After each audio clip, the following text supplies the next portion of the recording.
세월이 지나서 내 기억나는 게 딱 하나 있습니다. 뭐라고 했냐면 시편에 대한 이제 책을 교과서로 썼던 좋은 책인데 거기 시편 그 서편에 성경의 모든 책이 우리에게 하나님이 우리에게 주신 선물이죠. 어마어마한 귀한 선물이에요. 그래서 to us 이렇게 돼서 우리에게 주시는 선물이다. 이제 그런데 그 중에 시편만은 특별히 for us 이렇게 표현이 돼요. 예, 차이가 조금 있죠. to us나 for us나 우리한테 주신 건 주신 건데 정말 하나님이 for us 우리를 위해서 정말 너무나 귀하고 복된 말씀 주신 거라고 생각됩니다. 이 시편을 읽고 살아 돌아온 사람이 참 많잖아요. 그렇죠? 그래서 이걸 시편을 가까이 하시기 원하고요. 솔직히 성경 암송하는 게 참 필요한데 시편을 암송하기가 되게 힘들어요. 비슷비슷한 구절들이 많아서. 근데 시편을 1편부터 마지막 편까지 달달 외우시는 분들도 계세요. 제가 들은 말씀 중에 한 분은 이제 사고가 나서 그러니까 불수가 돼서 휠체어에 앉아 계시는데 평생을 아무것도 할 수 없는데 성경을 넘길 수가 없어요. 그래서 남편이 목사님이신데 이게 이제 와이프 읽으라고 성경을 한 장을 넘겨주시고 가면 다 읽었는데 또 부를 수가 없으니까 미안해서 결국 어떻게 됐게요? 그 성경을 다 외우게 된 거죠. 10편을. 그러니까 우리가 봤을 때는 그분이 불행하고 정말 그럴지 모르지만 그분은 말씀 속에서 하루를 평생을 사는 겁니다. 그래서 사실은 그 사모님이 남편 사역을 잘 도와주고 싶었겠지만 못 도와주니까 얼마나 안타깝겠어요. 오히려 그 와이프를 남편이 돌봐야 될 입장이니까. 그런 입장이지만 그분은 그분 나름대로 사역을 하는 거죠. 그 말씀을 암송을 하고 기도하면서 얼마나 영적으로 남편을 서포트 잘해 사역을 잘 하시겠습니까? 시편이 그렇게 우리에게 주신 선물입니다. For us. 그래서 성경 안 읽던 사람이 어느 날 갑자기 성경을 딱 읽고 그냥 딱 피우면 뭐가 나옵니까? 한복판에 시편을 넣은 이유가 있다 그래요. 그래서 시편을 지금 다윗이 썼는데 다윗의 삶을 볼 때 그 12지파를 통일로 왕국한 거 굉장히 힘들어요. 여러분 한번 생각해보세요. 각 지파에서 다 왕을 만들고 싶어하지 누가 양보하고 싶겠어요. 한두 사람도 아니고 12지파가 싸워서 왕이 되는 건 보통 일이 아니죠. 근데 그걸 통일 왕국을 했습니다. 전쟁 한날도 없이 피 한 방울 안 흘리고 굉장한 위대한 일을 했지만 다윗이 그거 해놓은 것보다 이 시편을 남겨놓은 게 훨씬 더 위대한 일이라고 그렇게 이제 학자들이 얘기를 하는데 그 말 맞는 것 같습니다. 자, 오늘 시편 37편 제가 오늘 이제 본문 말씀 받았는데요. 37편 어렵지도 않고요. 제가 뭐 설명할 것도 없이 그냥 읽으면 여러분 다 은혜가 되는 말씀이에요. 특별히 37편 4절 같은 경우에 또 여호와를 기뻐하라 그가 내 마음의 소원을 이루어 주시리라. 이런 말씀 여러분 다 암송하시고 듣기만 해도 얼마나 힘이 돼요. 하나님 우리 얼마나 사랑하시기를 그냥 하나님을 기뻐만 해도 그냥 소원을 다 들어주신다는 얘기니 소원을 다 들어주신다는 게 좋은 게 아니라 하나님은 우리 이렇게 사랑하시는 거 얘기만 들어도 힘이 나는 말씀이잖아요. 근데 이제 오늘 제가 그렇게만 끝낼 수 없으니까 제가 은혜 받은 거 잠깐 나누겠습니다. 자, 세 가지로 소제목을 붙여서 같이 묵상하고 같이 또 얘기를 나눠보길 원합니다. 자, 이 제목이 나오는 것처럼요. 악인이 형통한 날에 성도가 선택할 삶의 방식이에요. 자, 악인이 형통하는데 나는 많이 하나님 잘 믿고 한데도 어려움만 많고 고난이 많으니까 힘든 분들 많이 있죠. 자, 제가 봤을 때 이렇게 얘기하면 좀 과장인지 모르지만 속 얘기를 했던 믿음의 식구들 중에서 고난이 없는 사람은 하나도 없어요. 다 어렵고 힘듭니다. 여기 지금 이 말씀이 남의 얘기가 아니고 우리들 얘기인 것 같아요. 자, 하나님 뜻대로 살아보려고 하는데 정말 우리 뜻대로 안 되고 고난이 많고 그래서 새벽기도에 와서 눈물 흘리지 않으면 안 되는 아픔들이 다 있으신 것 같아요. 자, 그런데 여기 보면요. 자, 악을 행하는 자들 때문에 불평하지 말라고 돼 있잖아요. 그게 불평한다는 게 영어 단어로요. 영어 조금씩 보면 더 뜻이 깊어요. Do not fret이에요. fret. 그래서 자, 무슨 뜻이죠? 초조하고 안달하고 그런 뜻이에요. 그러니까 뭔 얘기예요? 나는 힘들어 죽겠는데 악인이 잘 되는 거 보고 어떻단 얘기예요? 속이 지지고 볶고 이제 그런 상태예요. 속사 이제 그렇게 하지 말라는 얘기죠. 자, 그런데 사실 이 시를 다윗이 썼고요. 다윗이 인생의 말년에 썼습니다. 근데 자, 다윗의 삶을 살아보면 다윗처럼 억울하고 힘들고 고난의 삶을 산 사람이 없어요. 그러니까 사실 우리의 인생의 선배로서 다윗이 말년에 우리의 믿음의 후배들한테 나눠준 말이라고 할 수 있어요. 자, 다윗이 어떻게 고난을 당하고 억울한 사람한테 당했는지. 자, 대표적인 게 사울 왕한테 당했죠. 사실은 뭐 사울 왕을 꼭 악한 자라고 얘기할 것까지는 없지만 사울한테 당한 일은 정말 악한 일이에요. 왜냐하면 다윗이 정말 블레셋과 전쟁에서 그 이스라엘을 건져냈잖아요.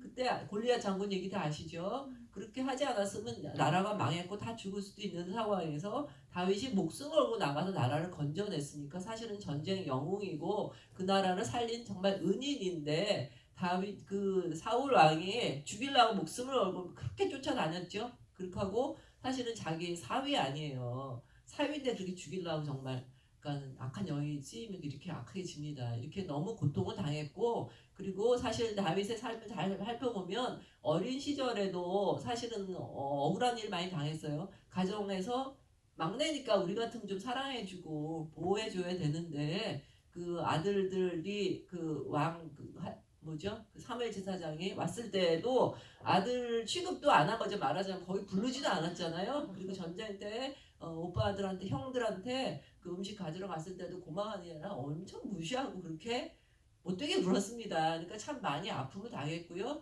왕 됐을 때는 또 쉬웠나요? 여러 가지 많은 어려움이 있었어요. 그래서 자 우리가 이 말씀을 볼 때 우리 인생의 선배 중에 정말 고난을 많이 당하신 그런 분이 우리에게 믿음의 선배로서 어드바이스 해주는 거라고 받아들이면 좋을 것 같아요. 자 제가 이것을 읽으면서 세 가지 은혜 받은 걸 나누겠습니다. 첫째는 자, 1절에 보면요. 악을 행하는 자들에게 불평하지 말고 시기하지도 말고 왜냐하면 2절에 보면 그들은 이제 금방 사라질 거 망할 거란 얘기가 나오죠.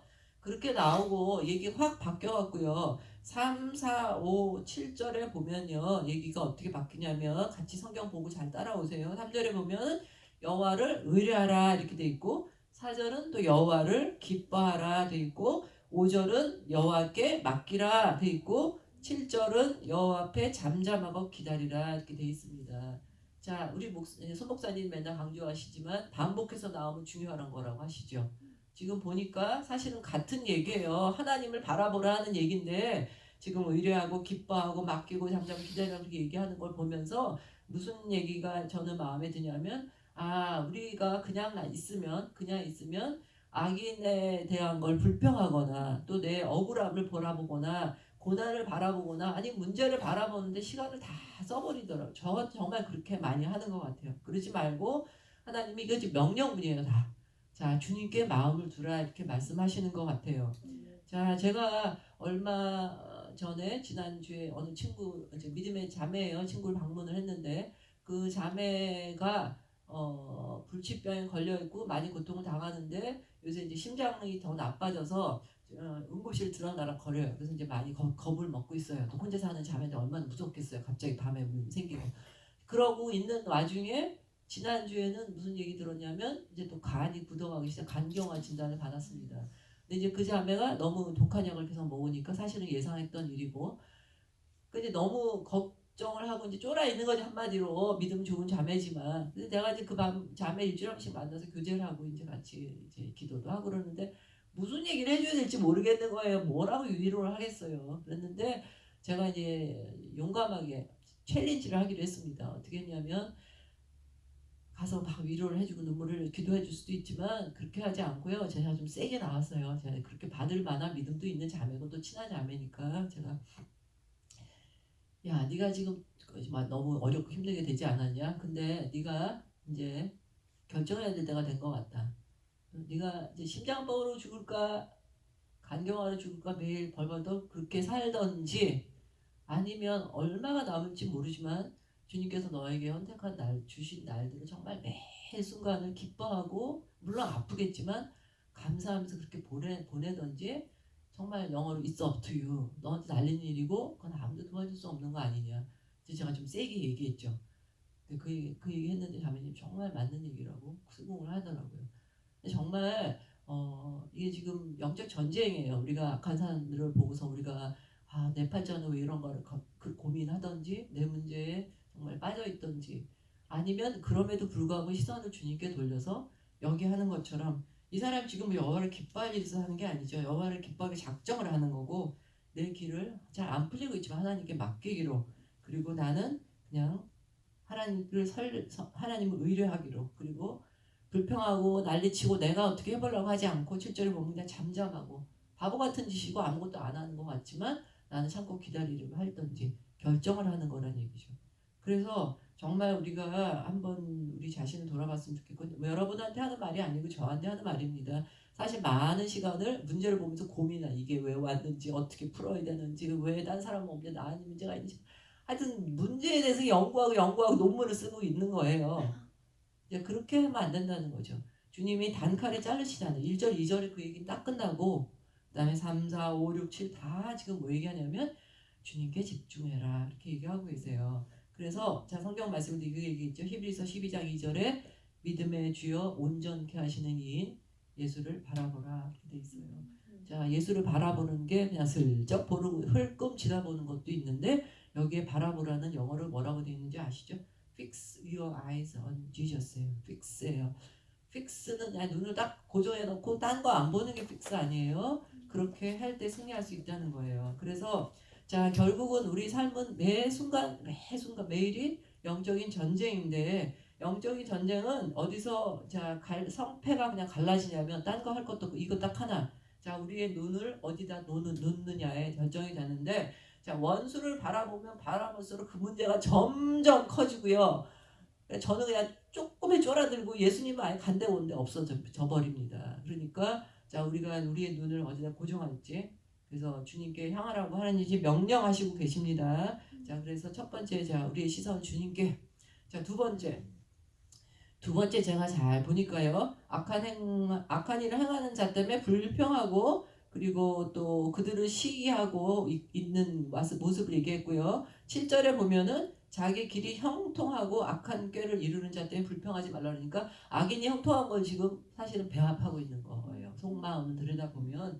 그래서 자 우리가 형통에 대해서 한번 생각해 봤으면 좋겠습니다. 자 우리가 이거 우리 상태에 대해서 불만하고 이렇게 막 그렇다는 얘기는 그들과 똑같은 형통의 개념이 있기 때문에 그들의 형통을 지금 부러워하고 질투하고 시기하고 있는 거거든요. 형통에 대해서 우리가 확실하게 개념이 있으면 이 악한 자들을 부러워할 이유가 없습니다. 자 형통이 뭐냐? 자 형통이 뭐냐는 거에 대해서 여러 가지 말씀이 나오지만 형통에 대해서 우리한테 하나님 잘 가르쳐 주신 거는 창세기에 나오는데 자 요셉에 대해 얘기 나오는 거 여러분 다 아실 거예요. 자 간단히만 말씀을 보면은요. 요셉은 삶이 확 아주 변화를 이루는데 자 아버지 밑에서 살 때는 채색 옷을 입고 아주 형통하게 진짜 잘 살았습니다. 귀족으로 살았고 나중에 총리가 돼서는 뭐 정말 너무 떵떵거리고 잘 살았죠. 그런데 재미있는 거는 그렇게 살 때 형통의 얘기 형자도 얘기 안 하세요 하나님이.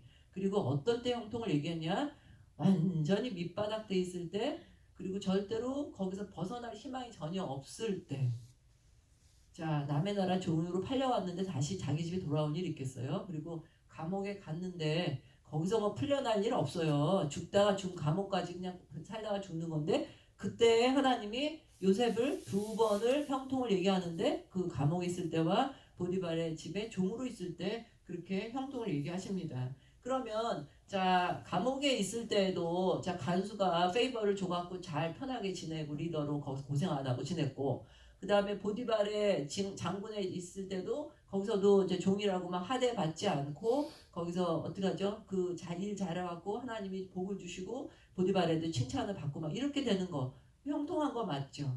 그렇죠? 그런데 하나님 그걸 형통했다고 얘기하지 않으시고요. 뭐를 형통했다고 말하시냐면 분명히 얘기하세요. 자 하나님이 요셉과 함께 하셨다 그렇게 얘기 나오세요. 그래서 그 2절 다 보면은요. 자 39장 창세기 39장 2절에 보면 여호와께서 요셉과 함께 하심으로 그가 형통한 자가 되어 그 주인 애굽의 집에 있으니까 집에 있을 때도 하나님 형통했다는 거 그 집이 잘 복 받다는 게 중요한 게 아니고요. 요셉과 함께 하셨다 얘기하시고 감옥에 있을 때도 그래요. 여호와께서 요셉과 함께 하심이라 여호와께서 그의 범사 형통케 하셨도다. 그 똑같이 나와요. 그래서 우리가 형통의 개념을 확실히 알아야 돼요. 정말 내가 어떤 상황이 있든지 주님이 나와 함께하는 게 정말 형통이구나.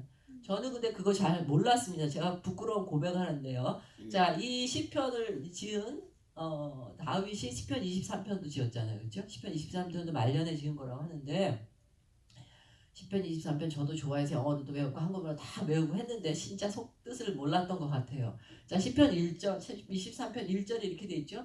여호와는 목자이시니 내가 부족함이 없으리로다 이렇게 나와요. 자, 부족함이 없으리로다는 얘기는 결국은 형통하리로다는 얘기예요. 그러면서 무슨 얘기냐면 푸른 초장도 나오고 맑은 시냇물도 나오고 이야 신나고 좋았는데 그거 딱 한 절밖에 안 나오고 그 다음부터 뭐가 나오냐면 사마의 음침한 골짜기 다닌다고 나온 사마의 음침한 골짜기 시를 써서 멋있게 한 얘기죠. 죽게 생겼다는 얘기예요. 딱 죽고 싶은 그 상황이라는 얘기예요. 그리고 뒤에 가면 또 뭐 나오냐면 원수의 목전에서 뭐 상을 베푸 기름을 부시 나오는데 자 하나님이 형통하게 하셨으면 원수가 없어야죠.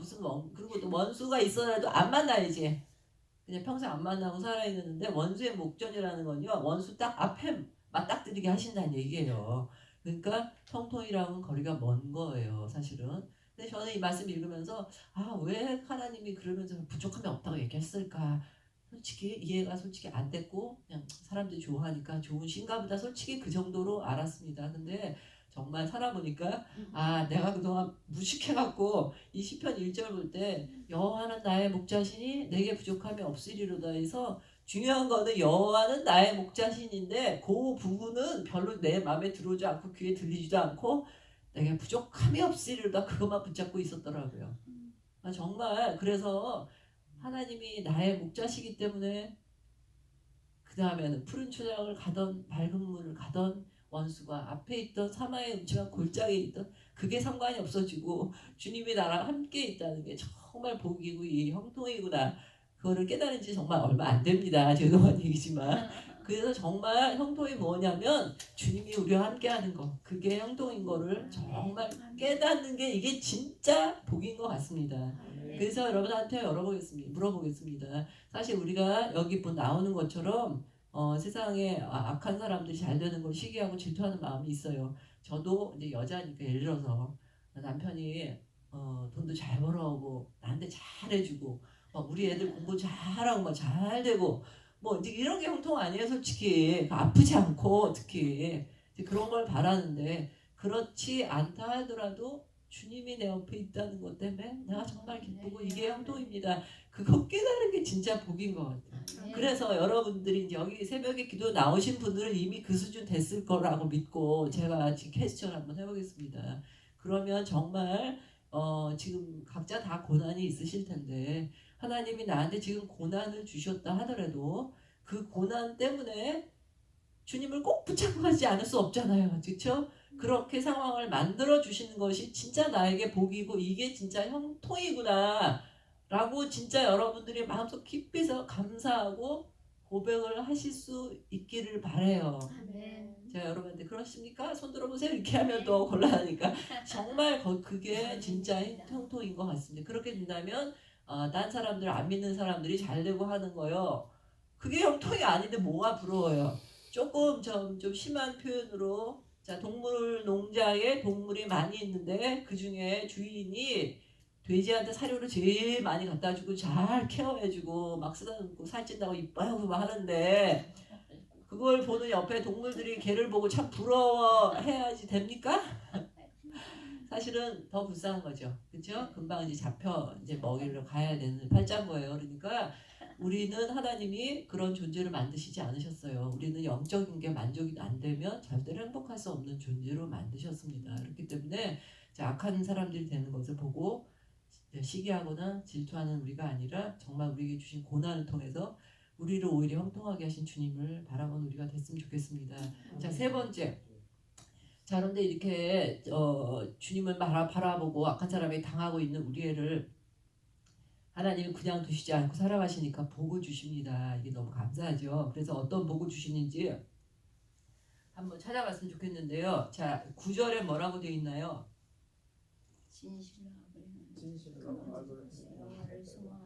땅을 차지하는 땅을 차지한다고 되어 있어요. 11절에 뭐라고 되어 있냐면 거기도 온유하지만 땅을 차지한다고 되어 있습니다. 자, 땅을 차지하는 거 물론 땅을 차지하는 것도 있지만 이제 승리하는 거죠. 그리고 또 그 다음에 뭐가 또 승리냐면 야 이렇게 괴롭히는 악인이 좀 없어져야지 우리 승리죠. 근데 우리가 싸워서 없애뜨리는 게 아니고 악인이 사라지는 거 하나님이 없애주시는 거예요. 자 2절 보세요. 뭐라고 되어 있냐면 그들은 풀과 같이 속히 배임을 당할 것이며 푸른 채소같이 세자랄까 망한다는 얘기죠. 그 다음에 또 10절에 보세요. 잠시 후에는 악인이 없어지리니 내가 그것을 자세히 살필지라도 없어지리로다. 뭔 얘기예요? 흔적도 없이 아주 콩가루가 되든지 없어져 버리는 거예요. 하나님이 그렇게 두 가지 승리를 주신다고 하셨어요. 자, 그러면 이 승리가 우리 것으로 믿음의 고백을 해야 되는데, 그쵸? 자, 그런데 하나님이 확실하게 어떤 사람한테 이런 그런 복이 있는지 대충 얘기하신 게 아니라 확실하게 얘기하셨어요. 한번 봅시다. 9절. 자, 우리한 적용을 해봐야 되겠죠. 9절에 뭐라고 했냐면, 자, 여호와를 소망하는 자. 자, 우리의 소망이 뭔가 한번 봅시다. 악인을 이겨 먹거나 악인보다 더 잘 되거나 이런 게 아니라 정말 내 소망은 주님입니다 하고 고백하는 사람. 그 다음에 7절에 보니까 자, 여호와 앞에 잠잠하고 참고 기다리는 사람. 그러니까 한마디로 말해서 인내하는 사람이에요. 시간이 오래 걸리더라도 자, 하나님 앞에 인내하는 사람. 그 다음에 11절에 뭐라고 나오냐면요, 온유한 사람이에요. 온유한 사람. 자, 이런 사람한테는 내가 난리를 치고 해서 악인과 싸워서 이기는 게 아니고요. 하나님이 싸워서 이겨주시고 우리에게 승리를 주시고 악인은 그냥 사라져버리게 하시고, 그리고 승리의 자 가장 표현으로 자, 옛날에 지금도 땅이 좋죠. 옛날에 그 정말 땅이 없으면 나라가 살 곳도 없고 그렇잖아요. 근데 이제 땅을 기업으로 주신다고 하셨어요. 근데 이렇게 온유하게 인내해서 원수를 이긴 사람이 누가 있느냐? 성경에 이제 여러 사람이 있지만 다윗이 대표 아닙니까? 그렇죠? 그래서 이 사람이 어떻게 온유하고 인내하면서 이겼는지 우리 다 보면 오늘 낮에야 되니까 짧게만 한번 살펴봅시다. 우리도 이렇게 해서 하나님 주신 상을 받아야 되는데, 자, 이분이 어떻게 했냐? 자, 분명히 사울을 죽일 수 있는 찬스가 있었습니다. 분명히 코앞에 두 번이나.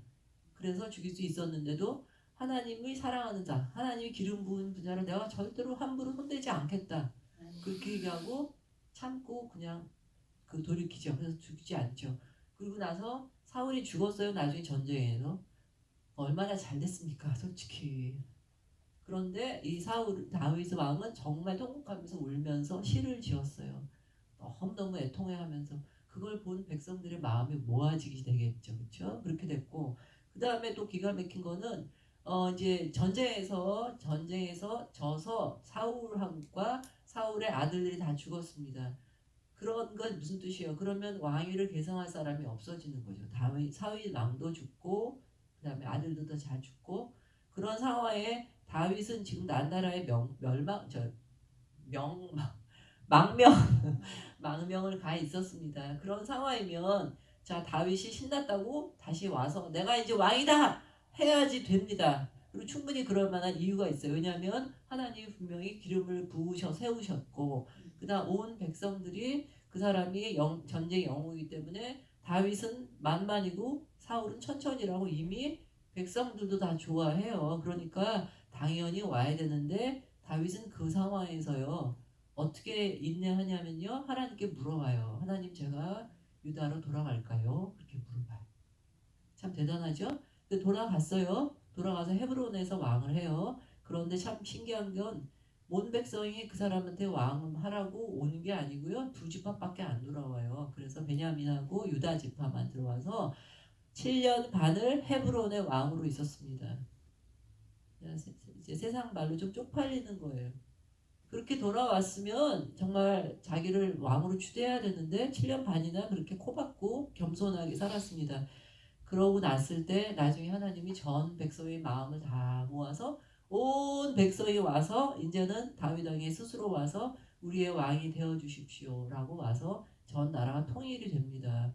자, 무슨 얘기냐면요, 자, 하나님은 땅을 주시긴 주시는데 옆에 사람들과 칼부림해서 원수가 맺어지고 그렇게 우리가 잘 되는 걸 바라지 않으세요. 그래서 자, 세상에서는 원수랑 내 싸움으로 싸워서 이겨서 땅을 뺏고 그렇게 해야 되지만 하나님의 백성은요 온유하고 겸손하고 인내했을 때 하나님이 그 땅을 차지하게 하고 승리하게 하시는 거예요. 그래서 여기 보면요 11절 참 의미가 있습니다. 11절에 온유한 자들은 땅을 차지한다고 돼 있잖아요. 근데 그걸로 끝나지 않고 뒤에 뭐라고 돼 있냐면 풍성한 화평으로 즐거워하리로다 돼 있어요. 만약에 다윗이 무력을 해갖고 왕이 됐으면 이런 걸 누릴 수 있을까요? 자, 사울 왕을 죽였다고 한다면 원수니까 사울 왕은 베냐민 지파예요. 베냐민 지파에서 가만히 있겠어요? 자기네 지파에서 왕인데 그 왕을 죽이고 유다 지파에 있으면 싸움이 나고 전쟁이 났겠죠. 근데 정말 하나님은 우리가 잘 되길 바라는데 우리가 잘 되면서 주위의 모든 사람에게 축복이 되고 화평이 되고 아름다운 관계로 축복받기를 원하세요. 그래서 자 우리한테 하나님이 그런 복을 주시는데 자 특별히 원수와 내 힘으로 싸워서 이기려고 하지 말고요. 우리의 온유와 또 인내로 이기기를 원하세요. 그러나 참 깊이 생각해 보면요. 우리 자신은 우리를 지키기 위해서 피 터지게 그렇게 싸워야 되는 존재입니까? 그런 존재예요. 사실 이민 생활 힘들지 않아요. 다 우리가 정말 피 터지게 싸워서 우리를 보호해야 돼. 우리를 누가 보호해야 돼? 여기 친척도 없고 아무도 없는데. 그렇게 살아갈 수도 있지만 아니에요. 우리는 하나님이 보호해 주시는 분이에요. 네. 그래서 내가 나를 지키려고 피땀 흘리고 하는 존재가 아니고 우리는 시편 23편에 나오는 것처럼 사랑스러운 어린 양입니다. 우리는 뿔도 없고 아무것도 없고 힘이 없습니다. 우리가 늑대랑 싸우려고 하면요 그냥 찢겨 먹이고 뭐 대책이 없습니다. 자 막대기와 지팡이를 가지고 우리를 지켜주시는 주님이 우리를 지켜주시는 존재인 거죠. 그러니까 원수들이 우리보다 잘 될 때 너무 배 아파하고 막 그걸 싸워 이기려고 할 것이 아니고 우리는 여기 나온 것처럼 7절에 나온 것처럼 여호와의 잠잠하고 참고 기다릴 때 하나님이 이렇게 전쟁도 다 이겨주신다는 거예요. 너무 기쁘고 감사하죠. 이제 그래서 하나님이 자 그렇게 순종하고 믿는 우리 성도들에게 하나님이 축복해 주셔서 지금 하나님이 땅도 주시고 풍성한 화평을 주신다고 하셨는데요. 자 하나님은 너무 좋으신 분이라서요. 상을 주실 때 그냥 하나 안 주시고 종합 선물로 주십니다. 종합 세트를 주십니다. 여러분들 못 느끼세요? 하나님이 정말 기쁘시면 막 쏟아져 부어져 주시는데 제가 마지막으로 그거를 찾아보고 끝내겠습니다. 하나님 우리에게 성도들에게 복을 주시는데 어떤 복을 주시느냐? 좀 전에 얘기했던 3, 4, 5절 있죠? 3, 4, 5절에 보면 하나님을 의뢰하는 자, 그 다음에 5절, 4절은 기뻐하는 자, 그 다음에 5절은 하나님께 길을 맡기는 자에게 자, 결국 우리들이죠. 그렇게 하나님께 순종하는 자에게 어떤 복을 주시느냐? 자 이거 다 외워도 될 만큼 너무 좋은 말씀이에요. 자 3절에 보니까 하나님을 의뢰하고 선을 향하면 자, 어려운 상황에도 악이 판을 치는 상황이 그렇게 할 때 어떻게 한대요? 하나님이 이 땅에 머무는 동안에 그의 성실을 먹을거리로 삼아주겠다고 하셨습니다. 너무 멋있는 표현 아니에요? 그냥 우리가 먹고 살 게 없게 우리 먹을거리를 주시겠다 뭐 이 정도가 아니고요. 뭘로 우리 먹을거리를 삼아주신대요? 하나님의 성실하심. 너무 멋있죠. 하나님 성실하시면 어때요? 낮에도 졸지 밤에도 졸지 않으시고 분명히 욥기에 보면 우리가 침 삼키는 순간까지도 우리 붙잡고 계시고 우리 머리카락 하나도 세고 계시는 그런 하나님이세요. 그렇게 성실하신 하나님이 하나님의 성실하심으로 우리 먹을 거리를 삼아 주신다. 우리 먹을 거 떨어지지 않게 해주신다는 뿐만 아니고 우리를 그냥 성실로 우리를 지켜주시는 데 다 들어가 있죠. 그래서 4절에 뭐라고 돼 있어요? 하나님 기뻐하기만 해도 뭘 주신다고요? 마음의 소원을 다 이루어 주신대요. 자, 그 다음에 5절에 보니까 하나님께 길을 맡기는 자에게 어떻게 해요? 하나님이 그 길을 다 이루어 주신대요. 기가 막히네요. 자, 그러니까 이게 다 우리가 악인의 형통을 보고 배 아파하고 거기에 시간 쏘고 억울해하고 슬퍼하고 막 원인 따지고 제발 그런 짓 하지 말고 어떻게 하래요? 우리 시선을 fix on Jesus. 하나님께 눈을 고정하고 갔을 때 하나님이 이기 힘도 주시고 이렇게 복도 주시고 복을 트리플 막 계속해서 이렇게 주신다는 말씀이죠. 너무 감사하죠. 자 오늘 12월 1일 하나님 이렇게 좋은 말씀을 우리에게 주셨습니다. 너무 감사하죠. 여러분 한번 따라하세요. 자 또 여호와를 기뻐하라. 또 여호와를 기뻐하라. 그가 내 마음의 소원을 그가 내 마음의 소원을 내게 이루어 주시리라. 내게 이루어 주시리라. 아멘. 너무 감사하죠. 자 12월 달에 이 소원을 붙잡고 1년 동안 우리가 소원했던 거 다 못 이룬 거 있으면 하나님이 이뤄달라 기도하기를 원합니다. 아멘. 여기 오늘 제가 이 큐티책 보니까요. 거기 기도가 너무 좋아서 제가 기도 대신에 이거를 읽겠습니다. 자 여러분 눈 감으시고요. 제가 기도하겠습니다. 대표로. 자 오늘의 기도 이렇게 되어 있습니다. 하나님 악인들에게 분노하면서도 그들의 형통함은 부러워했던 제 부끄러운 모습을 회개합니다. 제게 주신 삶이 불평과 원망으로 시들지 않게 하소서. 하나님을 신뢰함으로 성실히 선을 행하고 겸손히 인내하며 영원하신 하나님의 뜻에 따라 사는 오늘을 보내게 하소서. 사랑하는 예수님 이름으로 기도드립니다. 아멘. 자, 주기도문 하시면